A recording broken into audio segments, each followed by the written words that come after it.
Hello! Siya ang ating tour guide for today's Welcome video. to Sao Paulo, welcome to Brazil. Yeah, obrigado. De nada. Ito daw guys, ang Batman house dito. Basta siya yung nag-rent dito for a certain period of time. So, naka-aresto na sila ng 3,424 na kriminal. So, yung mga homeless people, binibigyan ng government nila ng subsidy ng 300 reais. Welcome sa Japantown, guys. Sabay tayo guys sa Metro Brigadeiro. Yay!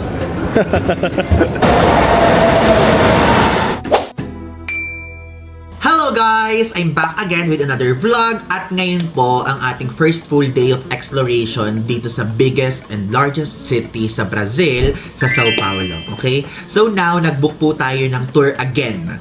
At nag-book po tayo sa Get Your Guide. So yung link ilalagay ko sa video description.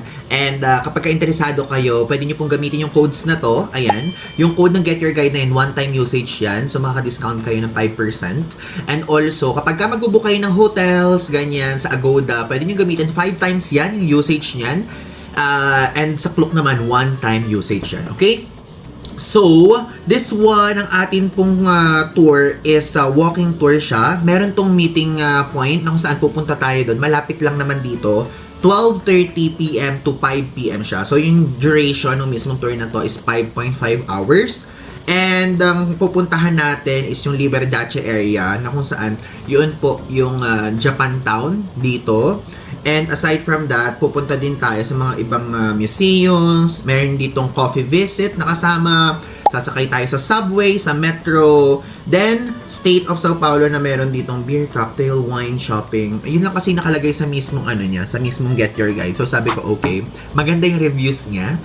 And nakita ko yung mga pictures na pinuntahan yun so far, yung mga iconic and notable spots dito. Kasi alam nyo, ang maire-reco ko sa inyo, kung pupunta kayo dito sa South America, mag-tour po kayo talaga. Like for safety reasons, lalo na kung solo traveler kayo, yun talaga yung lagi kong sinasadya sa inyo. So kung group kayo, pwede din namang i-Uber nyo na lang or i-metro nyo, ganyan. Yun nga lang kasi, gusto ko kasi mas safe tayo sa area na mga pupuntahan natin. And para alam natin kung saan dapat papasok, kung saan kung hindi, ganyan. And alam naman natin din na yung Brazil, meron siyang ganong klaseng background at some point sa mga tourists, di ba? So, at least ito ay mas mapapadali na yung life natin. And also, ang price po nito is 4,418 pesos if ever you want to book. Tapos, gamitin nyo pa yung code, mas makaka-discount pa kayo. Okay? So, ngayon, let's go! Unfortunately, tingnan nyo yung vibe ng araw ngayon. Like, gloomy siya. So, baka mamaya umulan sa middle ng trip natin, di ba? Na tayo nag-breakfast. Ito na lang yung kainin natin. Yung binili nating pau de quejo. Na kung saan, ito po, wala siyang lasang tamis, ganyan, or something, lasang cheese lang siya na tinapay. So, tumigas na siya. Kahit hindi na ganun kainit. If ever, bumili kayo nito, sikat na sikat to dito sa Brazil. Ito guys, nakapag-book na tayo ng Uber. So, ang babayaran natin is 11.94 reais. Andito na tayo guys sa meeting point, SESC. Dito sa Avenida Paulista. Ito lang i-type nyo sa Google Maps. SESC Avenida Paulista. Okay, upo muna tayo here. Ala, ito guys yung vibe ng meeting point. So, pwede kayo dito umupo sa mismong makeover na yan. Ayan siya.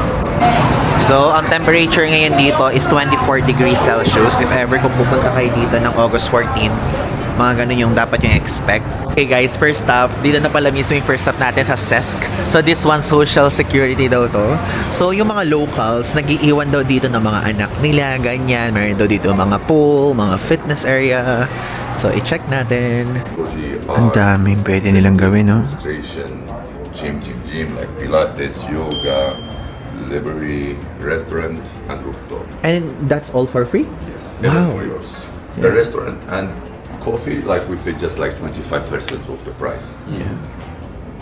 Guys, pinakita sa atin na kung saan ito daw mga building na yan, meron yung helicopter pad. And yung Sao Paulo pala, sila yung number 1 sa helicopter taxi. So from here, going dun sa mismong airport is 3,000 reais yung bayad para makapunta dun sa airport in less than 8 minutes daw. So ganun daw yung ginagawa ng mga mayaman dito. Tignan nyo guys yung presyo ng mga pagkain dito. Open to for tourists din daw, and also mas mura dito kumpara sa mga restaurant. Diba? Ito guys, Avenida Paulista. Ito yung pinakamahaba nila na street dito sa mismong Brazil. So 3 kilometers yan. And also sinasara nila yan every Sunday. Nagpa-party-party daw sila dyan, lalo na kapag ka-holiday. Ito naman guys, yung GCM. If ever kung meron kayong mga tanong dito or meron kayong kailangang isumbong, sila yung pwede nyo lapitan. Napakadami yan. Actually sa kanto ng hotel natin, meron yan. So pwede kayong mag-report, nakakapagsalita sila ng Spanish, Portuguese, and English. Guys, ngayon napakilala ko sa inyo yung tour guide natin. Ayan.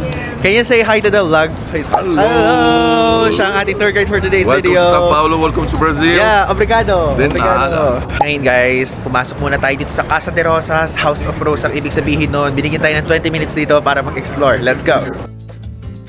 Ang Casa de Rosas ay isa sa mga natitirang mansions from the period na kung saan nung si Avenida Paulista ay primarily isang residential avenue pa lamang ng puno-puno ng large private homes. Ang bahay na to ay dinisenyo ng Office of the Architect ni Francisco de Paula Ramos de Azevedo, isa sa pinaka-importante at tanyag na architect sa history ng Sao Paulo. Ang construction nito ay nangyari between 1927 hanggang 1935. Ang bahay na to ay mayroong 30 rooms at ang property ay may laking 5,500 square meters. At ang huling pamilyang nakatira dito ay umalis sa property na to noong 1986. Ngayon, itong mismong area na to ay dinaraos ang ibang mga exhibits, talks, and literary activities. Okay, so tapos na tayo guys dun sa mismong Casa de Rosa at ngayon pupunta naman tayo sa Liberdade. So yung Liberdade, yun yung isang place dito na tinatawag na Japan Town. So kasi after Japan, itong Brazil yung second most na napakadaming population ng Japanese. So 2.5 million daw. According to our tour guide, yung population dito ng Japanese people. Kaya kahapon, nung nakita nyo, nagpunta tayo sa Filipino restaurant. Napakadami mga Japanese restaurant dito, like literally. So, pupunta tayo doon by means of metro. O, di ba? May experience din natin dito yung metro stations nila.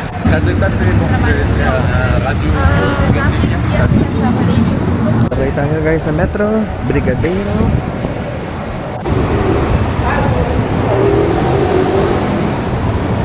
Yung itsura ng metro dito guys. Ayan. Labi na dedecline yung card din nila. Ayan o. Tulad ng nangyari sa atin. Ngayon, ayaw pa din mag-work sa kanila. I-try natin yung Gcash kung mag-work. Pero kung hindi, magka-cash na lang tayo. Tulad nung nangyari sa atin. Pati sila hindi gumagana. Yay! Guys, gumana yung Gcash card natin. Nakakatuwa. Gumana siya ngayon. Hindi siya gumana doon sa airport. Pero dito, sa mga metro, gumana siya. Ayan guys, so magdala kayo ng cash din if ever kung di mag-work yung cards nyo. Meron doon, bilihan ng ticket dito sa color blue na yan. So guys, ayan. Baba na tayo sa platform mismo.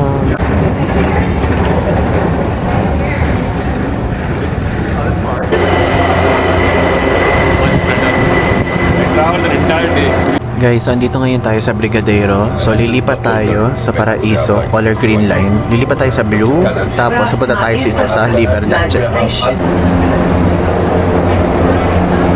is the express metro from Blues directly to the airport. Dito na tayo guys, Liberdade. Ayan.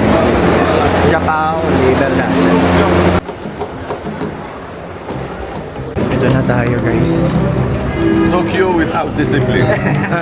Dirty Tokyo. Welcome sa Japan Town guys.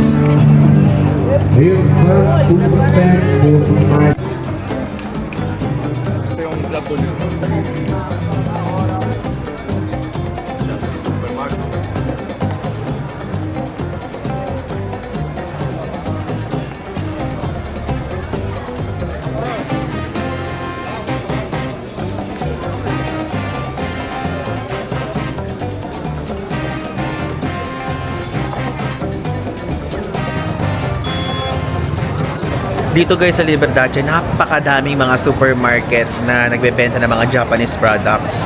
It's giving, alam niyo yung vibe na parang Don Quixote, mga pharmacy sa kanila, ganun. Meron dito, napakalala. Ito sa side na to, punong-puno ng Japanese products. Ayan guys, may Japanese garden din dito. Small one. Yeah. There's a koi fish.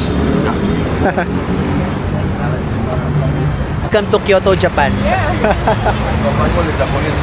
Yeah. Ang binibigay niyang vibe guys, Kyoto, yung part. Ah, this one! Because we don't Wow! have here in Brazil. Looks good.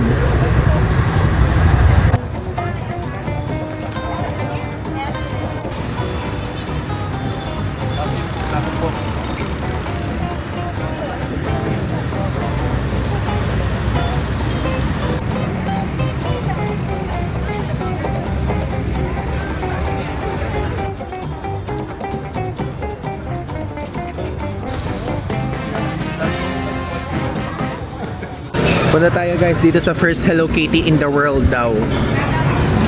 Hello Kitty and Friends. I got you. Tingnan niya nakalagay dito. First restaurant to the Hello Kitty and Friends in the world.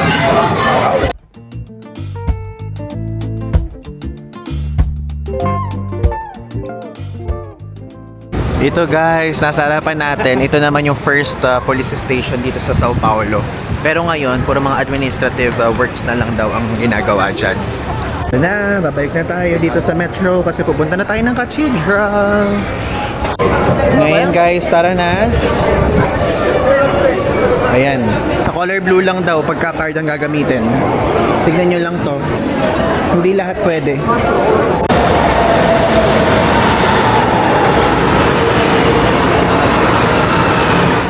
Nakalabas na tayo guys. And tingnan nyo ang cathedral. Wow. Guys, tingnan nyo. Sabi sa atin ni Faiska, ito daw car na to.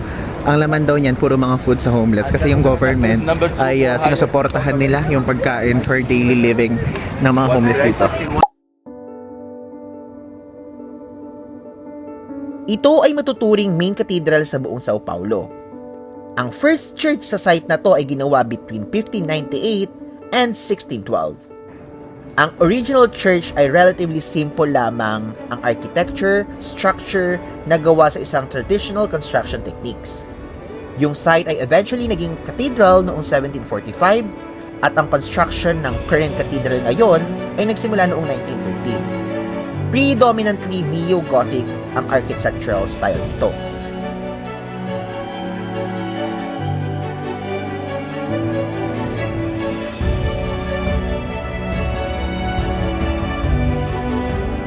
The building measures about 111 meters long and 46 meters wide.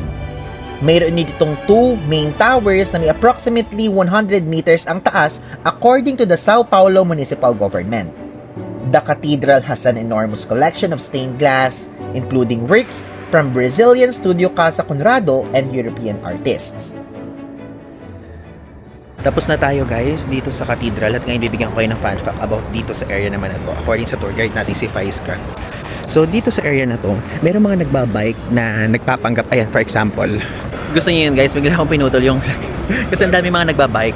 Sabi sa atin ng tour guide natin, yung daw ang dapat iwasan kasi majority daw sa kanila ay hindi talaga food delivery people. So ang majority daw sa kanila ay nagdi-disguise lang na nagbabike tapos nangunguha daw ng cellphone, alahas, ganyan, watch, ganon. Kasi kapag kagabi, dito pala sila nag-i-stay, natutulog. Kapag kagabi daw ay hindi daw okay dito magpunta sa area na to. Dito daw natutulog yung mga homeless people.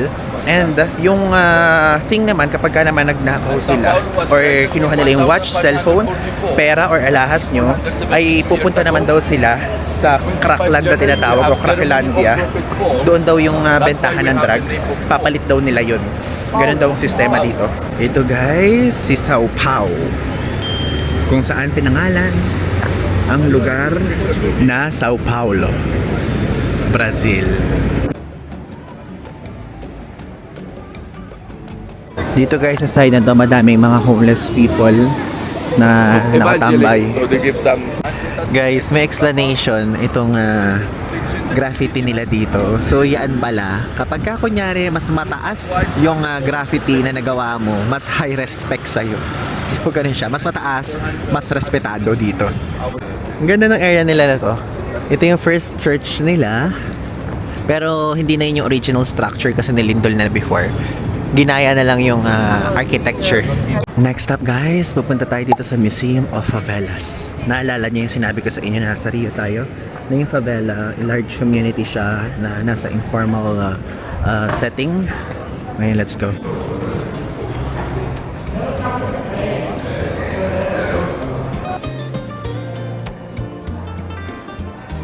Ang Museum of Favelas ay isang public cultural institution sa state ng Sao Paulo. Ito ay opisyal na ginawa through State Decree No. 66194 noong November 8, 2021. Ang mission ng museum is to preserve, research, document, and communicate the cultural heritage of Brazilian favelas. It focuses on the memories, the cultures, creativity, and experiences of people who live in favelas and peripheral communities. Libre lang makapasok dito, hindi kinakailangan magbayad. At ang exhibitions dito ay temporary lang at monthly, nag-iiba-iba kaya depende ito sa pagpunta nyo. Kung ano yung nakita nyo sa video na to, maaaring iba na ito kapag ka bumisita kayo.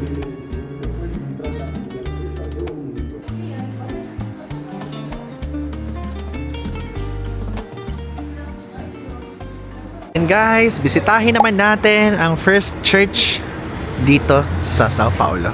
Ang pinakaunang church sa buong syudad ng Sao Paulo na nakatayo sa Patio do Colegio, the historic site where Sao Paulo was founded noong January 25, 1554. Ang original church na to ay hindi na to dahil ito na nakikita nyo ngayon ay isang reconstructed version na inaugurate noong 1979. Ngayon naman, pumunta naman tayo sa kaunang-unahang school dito sa Sao Paulo. I believe the first school, first church, and now our restored from the last earthquake. Oh, original wall guys ng school.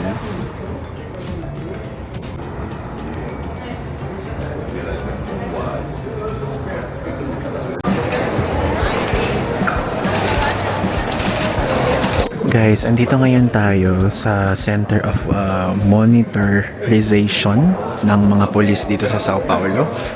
So, sa buong city, mayroon 52,000 na ganito. And ayun, natignan nyo. Nandyan yung mga video. Wow, ayun tayo. You were there? Yeah, I'm there. Who? Where's that? Ayun siya. Wi-Fi din dito if ever, kung gusto nyo magpunta lang naman, kasi ito daw yung lugar na pinupunta ng ibang tao pagka gusto nila maging feel safe. Ay! Wow! Ayun tayo. Ayun na. That one! Guys, andito yung data nila. So, naka-aresto na sila ng 3,424 na kriminal, nakahanap na sila ng 247 na tao.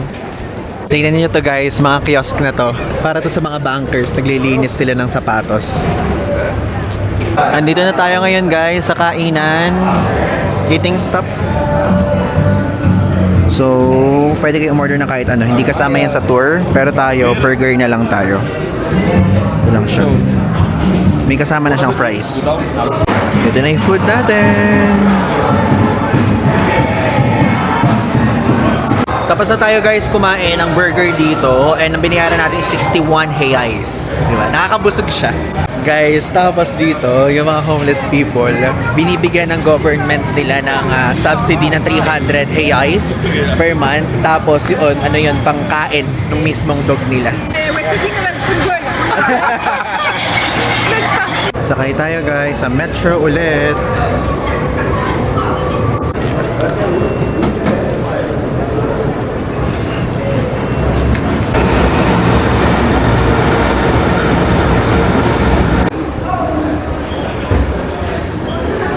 Next stop guys, pupunta tayo sa Batman Alley. So nag-taxi tayo going here.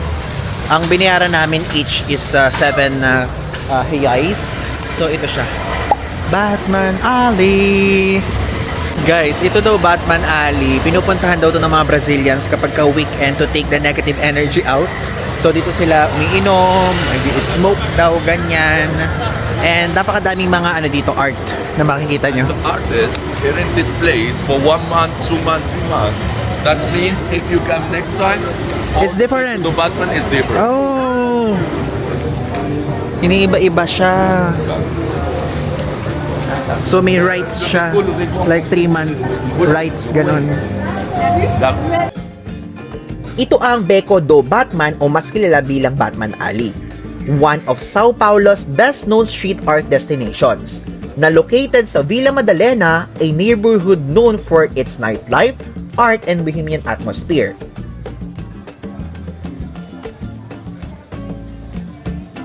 Nyo guys, so ang artist nito is si Philip Zaga. Basta siya yung nag-rent nito for a certain period of time.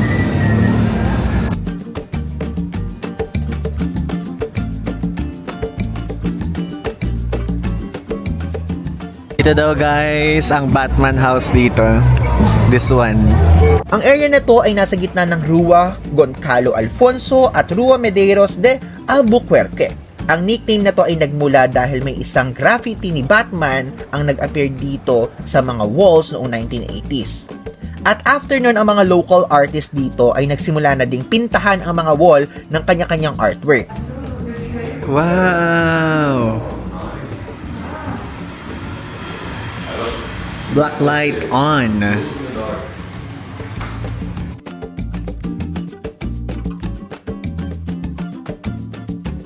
At ito din ay sikat na lugar kung saan may iba't ibang mga cafes, bars at restaurants na pinupuntahan ng mga locals during the weekends.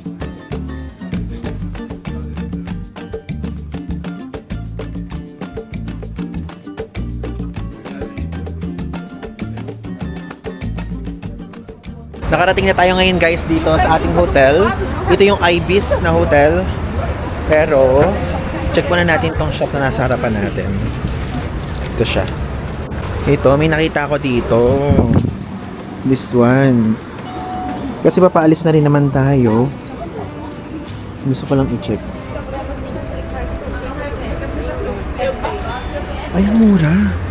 84.90 lang nila binebenta. Ang mura. Ito, tignan nyo, 86 lang, 86.90. Diba?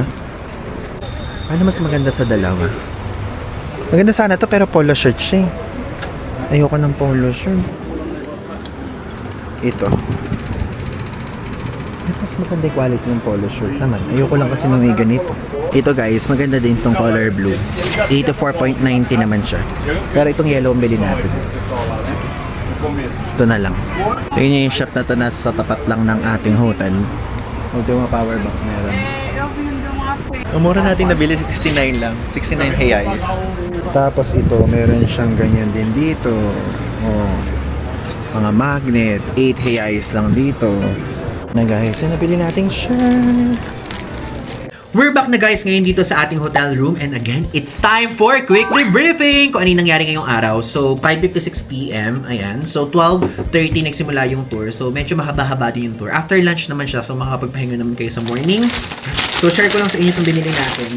Kasi gusto ko talaga yung walang yung walang collar kapag ka ganito. Para pwede nating ipang kapag ka kunyari mag-grocery, ganyan. So ayan, ito.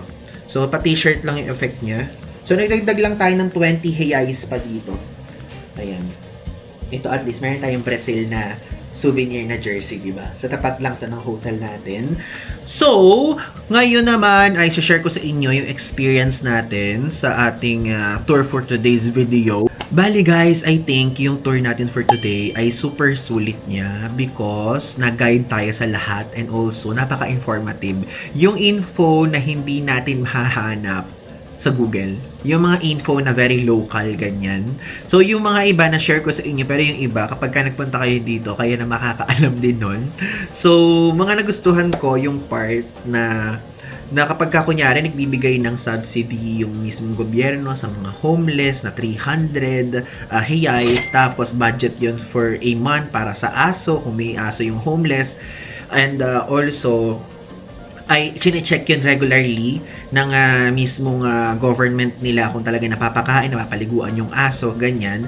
Tapos next naman is yung mga homeless people dito is merong pakain yung government. Kasi hindi lahat ng government nagpapakain guys sa mga homeless people, di ba? Tapos yung mga restaurants dito, binibigyan din sila. Tapos natutunan din natin yung mga safe areas and also yung mga hindi ganoon ka-safe areas na nakita nyo naman, pinuntahan natin, pero mostly majority daw ay talagang sa Liberdache and also sa Centro Historico or Centro area dito yung medyo hindi safe lalo na kapag kagabi. Kapag kamaga, ang safe a little dun sa Liberdache. Kapag kagabi naman, Liberdache and Centro Historico yung hindi gaanong safe. Okay? Kaya dun kayo mag-ingat at huwag maglakad-lakad. And ang pinaka-tip sa atin ay huwag daw natin ilalabas yung cellphone natin and huwag magsusuot ng relo, ganyan, and so on.